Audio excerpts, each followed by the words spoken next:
Dragon ball Dayma खत्म हो चुका है, तो अब हम फाइनली शुरू कर सकते हैं ड्रैगन बॉल जीटी। हालांकि इसके ऊपर चैनल पे वीडियो पहले से अवेलेबल है, पर लोगों ने कहा था कि मैं इसके सिंगल एपिसोड एक्सप्लेन करूं, तो आज हम शुरू करने वाले हैं ड्रैगन बॉल जीटी का पहला एपिसोड। कहानी की शुरुआत में हमें दिखाई जाती है पिलफ आर्मी की शिप, जो की बढ़ती है कामे लुकआउट की तरफ। यहाँ कुछ ऐसा है जिसके वजह से वो पूरी बाजी ही पलट सकते हैं। फिर तभी सीन शिफ्ट होता है माजिन ऊब और गोकू की तरफ, जो कि हाइपरबॉलिक टाइम चैम्बर के अंदर ट्रेनिंग कर रहे थे, और उन दोनों ने तो हाइपरबॉलिक टाइम चैम्बर का सत्यानाश कर दिया था।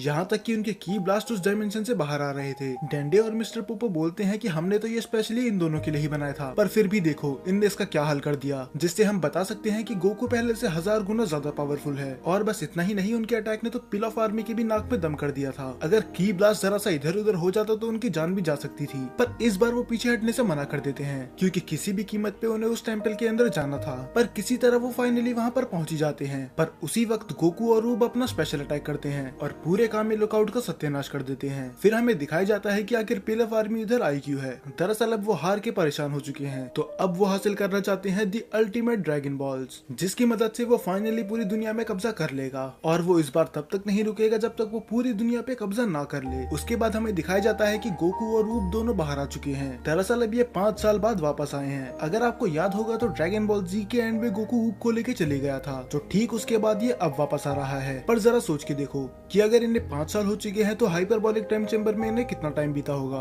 ऊब की एज देख के तो लग रहा है कि इसे बस 5 साल ही हुए हैं, पर ये चीज सेंस नहीं बनाती। पर इससे पहले वो कुछ बोल पाते ऊब बेहोश हो जाता है, और उसी की थोड़ी देर बाद गोकू भी, और हो भी क्यों ना, इनने अपनी लड़ाई में पूरी जी जान लगा दी थी। फिर इसके बाद सीन शिफ्ट होता है पिलफ आर्मी की तरफ। अगर आप में से कई लोगों को लग रहा होगा कि माई इतनी बुढ़िया क्यों है, तो मैं आपको बता दूं, ड्रैगन बॉल सुपर में पिलफ आर्मी ने गलती से ये विश मांग ली थी कि वो बच्चे बन जाएं। और ड्रैगन बॉल जीटी जी के बाद की कहानी है, सुपर के बाद की नहीं। तो जीटी में जो माई की एज है वही रियल एज है, और यही रीजन है कि इसमें ये बुढ़िया है। और अब हमें पता चलने वाला था दी अल्टीमेट ड्रैगन बॉल्स के बारे में। पिलेफ उसके बारे में बताता है कि ये ड्रैगन बॉल उस नेमलेस नेमिकिन ने बनाई थी, जो बाद में स्प्लिट होकर कामी और डीमन किंग पिक्लो बन गया था। और ये ड्रैगन बॉल उसने स्प्लिट होने से पहले बनाई थी, तो ये अर्थ की ड्रैगन बॉल और नेमिक की ड्रैगन बॉल दोनों से ज्यादा पावरफुल है, और ये इससे किसी टाइप की भी विश मांग सकते हैं। पर जब बाद में कैमरे का एंगल शिफ्ट होता है, तब हमें दिखाया जाता है कि इस ड्रैगन बॉल के नीचे तो कई सारी हड्डियां थी, जो कि एक अच्छा साइन नहीं है। फिर हमें दिखाया जाता है कि ऊब अब अपने घर वापस जाना चाहता है, क्योंकि वो 5 साल से अपने घर वालों से दूर है। पर वो वादा करता है कि वो गोकू के पास वापस आएगा